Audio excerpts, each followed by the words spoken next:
Hi everybody, my name is Kadri Koppel and I'm an assistant professor in food, nutrition, dietetics and health in the College of Human Ecology. And I had the great pleasure of attending an annual distance teaching and learning conference last summer. So it was just in the end of July in Madison, Wisconsin, a lovely place. And it was put on by University of Wisconsin-Madison. And I wanted to thank Global Campus for sponsoring my travel there. It's a wonderful conference to go to. If any of you want to attend or planning to attend, I strongly recommend it. As my background, my personal background, I've been teaching now at K-State for 5 or 6 years. And I was kind of thrown into the distance education scenario from first off. And there wasn't really any formal training or anything like that, so I kind of tried to figure it out on my own. And sometimes based on my TIVA scores and everything, I was like, well, there's probably something that I can do a little bit better here. And so I was really happy to have this chance to go to this conference. And just to kind of give you guys an idea of how big it was, I was just really blown away because first off, before the conference even started, there were like 20 workshops before the conference even started. And typically whenever I go to a conference, there's like 2 workshops maybe to pick and choose from, right? And so there was a lot of selection for different types of workshops. And then whenever the scientific session started, there were like 5 to 10 parallel sessions all the time, like all the time. So that's, in my opinion, that was a huge conference. So just a couple of takeaways from my experience from going to this conference. So this is a screenshot from one of the workshops that I attended. And as you can see, it says that they didn't like PowerPoint too much, so they called it PowerPointless. And so they had they had put all of their materials on these web pages. So all the participants just went on this web page and they were able to access all of the materials that they had in there. And there was a lot of material.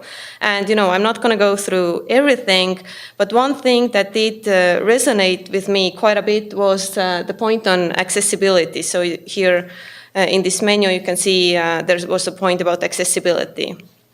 And now, a lot of you guys have probably made all of your courses completely accessible and everything. I have not, and my department head has told us that we have to do this or we should be doing this. I had no clue what to do whatsoever. I'm just being honest with you.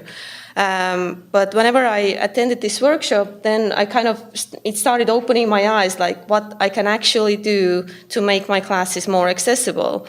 And so some of the things include, for example, including captions for YouTube videos, and I learned how to add like a title and content to a picture. So if a person can't really see the picture, then they can listen to that title and caption, and so they understand what's on the picture.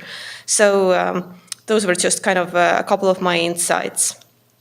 There was another workshop on course design. So here's a photo of that exercise. We kind of were working in groups and trying to place our Canvas modules and everything, laid it out nicely. And so the instructors were giving us kind of feedback as in what to do and how to do it and how to make it more visually appealing for your distance students as well.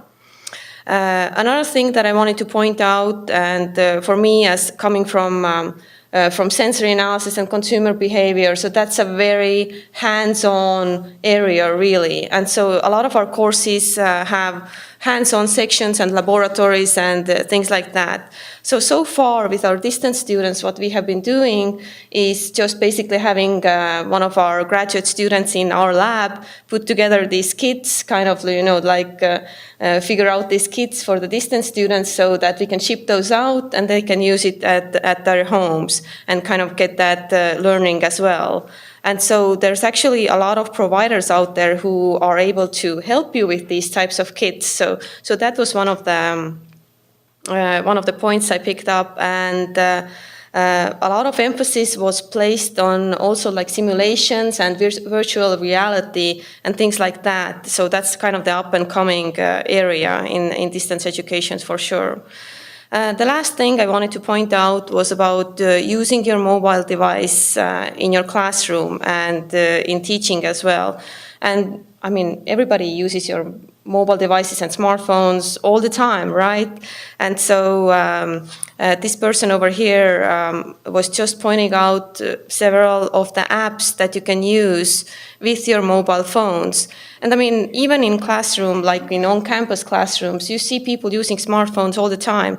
And so sometimes you're tempted to tell the students that you can't use your smartphone, you can't use it. And then the students will be like, well, I'm taking notes on my smartphone. So I don't think you should be restricting use of the smartphone. You should be trying to enhance the use of it, but try to use it so that it's actually beneficial to both sides. So anyways, those were just a couple of takeaways from my side. Thank you.